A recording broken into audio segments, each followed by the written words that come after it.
ఉదయం లేవగానే మన నోరనేది చాలా పొడిగా ఉంటుంది. మీరెప్పుడైనా గమనించారా?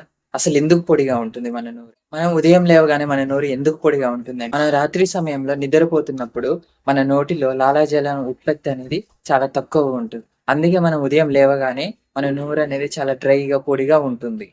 అలాగే కొంతమందిలో వచ్చేసి నైట్ టైమ్‌లో గురక పెట్టడం, అలాగే నోటి ద్వారా శ్వాస తీసుకోవడం వల్ల గిన ఈ నోరనేది చాలా డ్రైగా ఉంటుంది. కొంతమందికి ఏమవుతుందంటే జలుబు చేయడం వల్ల వాళ్ళకి ముక్కు మూసుకపోవడం వల్ల వాళ్ళు నోటి ద్వారా శ్వాస తీసుకోవడం గిన జరుగుతుంది. దీనివల్ల నోరనేది గిన ఉదయం లేవగానే డ్రైగా ఉంటుంది. అలాగే మనం నైట్ టైమ్‌లో ఎటువంటి వాటర్ తీసుకోము కాబట్టి మనకి లాలాజలం ఉత్పత్తి గిన చాలా తగ్గుతుంది మన నోటిలో. అందువల్ల డ్రైగా ఉండవచ్చు మన నోరు.